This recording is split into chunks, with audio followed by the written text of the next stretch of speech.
Majelis Tinggi Partai menggelar rapat dengan Ketua MTP Demokrat Susilo Bambang Yudhoyono dan Ketua Umum Partai Demokrat Agus Harimurti Yudhoyono di kediaman SBY di Cikeas, Bogor, Jumat 1 September 2023.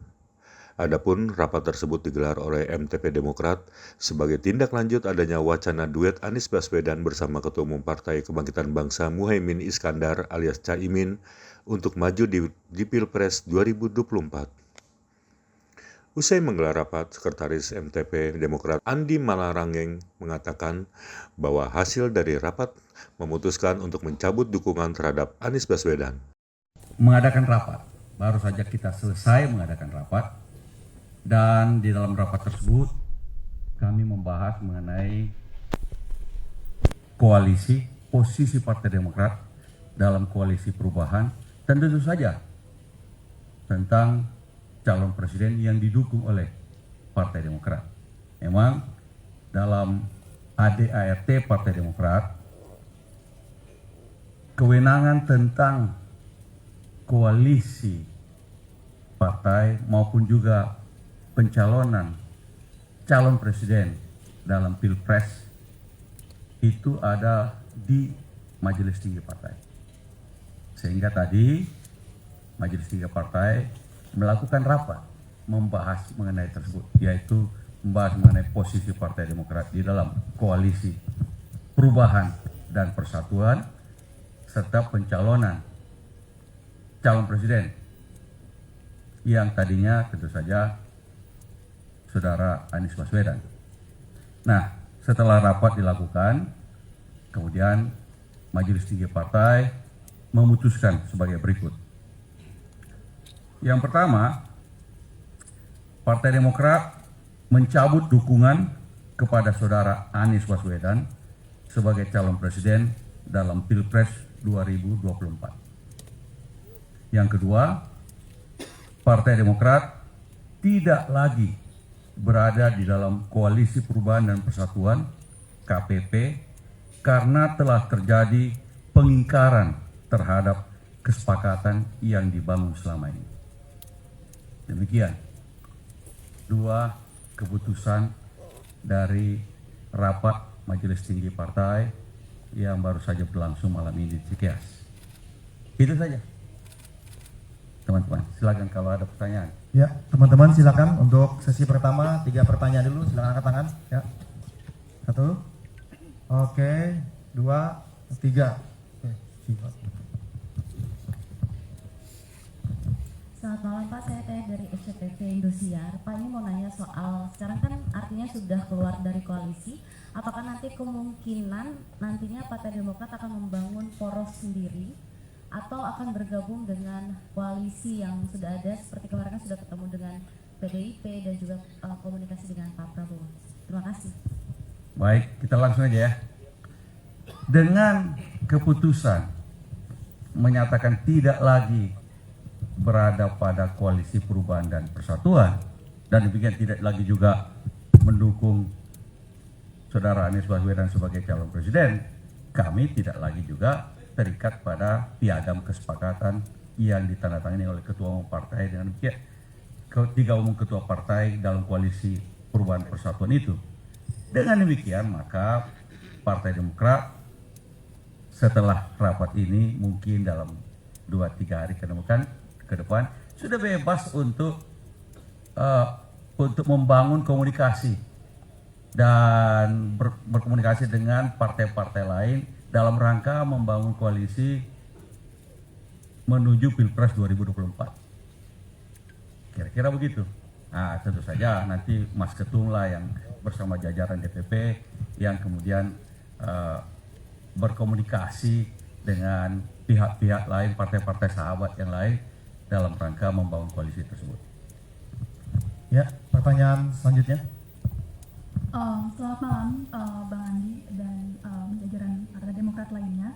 Saya Santi Dewi dari IDN Times. Ada 2 pertanyaan Bang.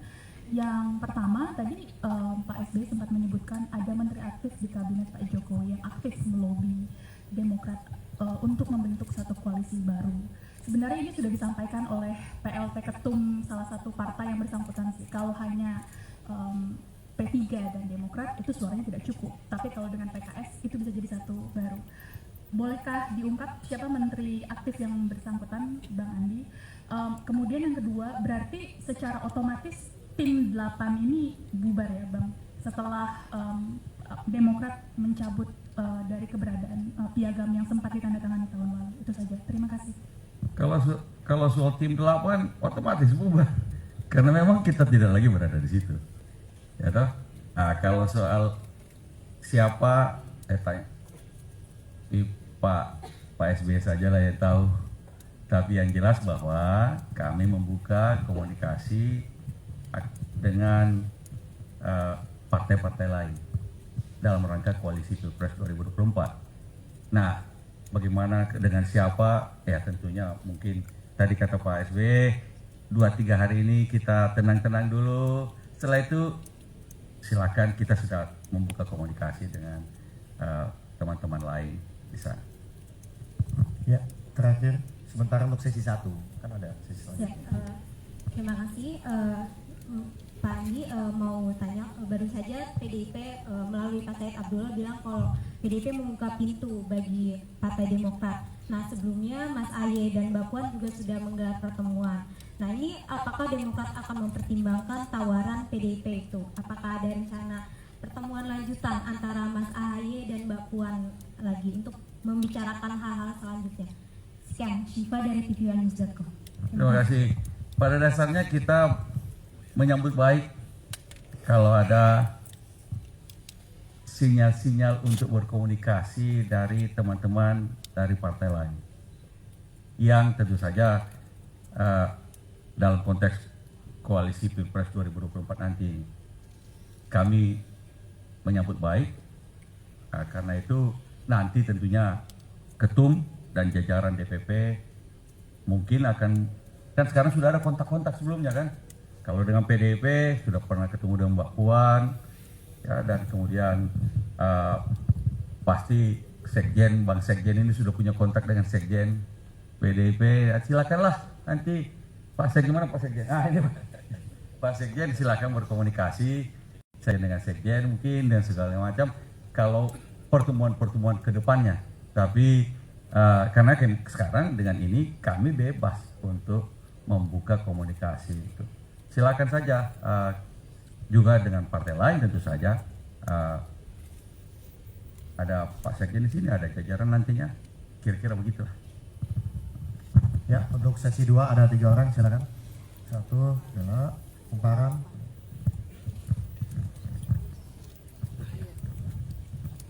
Ya Mas Andi, saya Haya dari Kumparan. Ini mau menanyakan apakah Demokrat nantinya akan memberikan syarat nih untuk partai-partai lain yang untuk bergabung menjadi koalisi baru. Nah, apakah Demokrat meminta agar Mas AHY sebagai capres atau terbuka jika misalnya bergabung dengan koalisi yang sudah ada untuk memasangkan Mas AHY menjadi cawapres? Dari dulu ketika kami berkoalisi, termasuk dengan waktu koalisi perubahan dan persatuan ini, kami tidak pernah mengajukan syarat-syarat apapun. Kita komunikasi aja. Dari komunikasi itu kan kemudian akan muncul pembicaraan lebih lanjut yang lebih dalam. Karena itu sekali lagi dari dulu dan kedepannya juga kita tidak pernah mengajukan syarat-syarat. Tapi yang penting komunikasi, terbangun chemistry, terbangun visi yang sama tentang bagaimana koalisi ini arahnya bagaimana, sehingga kemudian kita bisa bersama-sama menuju Pilpres 2024. Insya Allah, dan kita tentu saja kita harapkan sukses. Ya, selanjutnya Bella. Bang Andi, izin Bella dari CNN TV Indonesia. Mana Bella? Oh, sorry. Bang, ini kan berarti sekarang Demokrat posisinya terbuka dengan semua partai begitu. Dengan sudah bertemu dengan Mbak Puan, dengan Pak Prabowo, dan juga ada teman koalisi lain yaitu PKS yang memang cukup akrab dengan Bang Sekjen gitu. Apakah juga akan menarik PKS untuk bersama dengan Demokrat? Karena kan dari kemarin lobby-lobbynya juga kayaknya PKS sama Demokrat satu hati begitu. Jadi Terima kasih. Sekali lagi tadi ditanyakan soal PDIP, tapi komunikasi juga sebelumnya kan kita juga sudah ada komunikasi dengan Pak Prabowo. Pak Prabowo sempat ke Pacitan bertemu juga dengan Pak SBY Dan kalau ke depan nanti bisa sekali juga kita kemudian berkomunikasi dengan teman-teman yang di dalam koalisi apa namanya sekarang itu, Koalisi Indonesia Maju ya. Nah, itu sangat terbuka. Teman-teman juga, mereka juga punya nomor-nomor telepon dari pejabat-pejabat teras Partai Demokrat, teman kita juga ada. Sehingga sekali lagi kami terbuka. Kalau dengan PKS tentu saja kita itu juga sahabat. Bisa saja, tentu saja akan ada komunikasi lebih lanjut. Tapi sekali lagi setelah rapat ini mungkin kami dalam 2-3 hari ke depan kita lihat nanti, mungkin dalam 2 minggu, seminggu 2 minggu atau bagaimana kita lihat lagi nanti. Itu.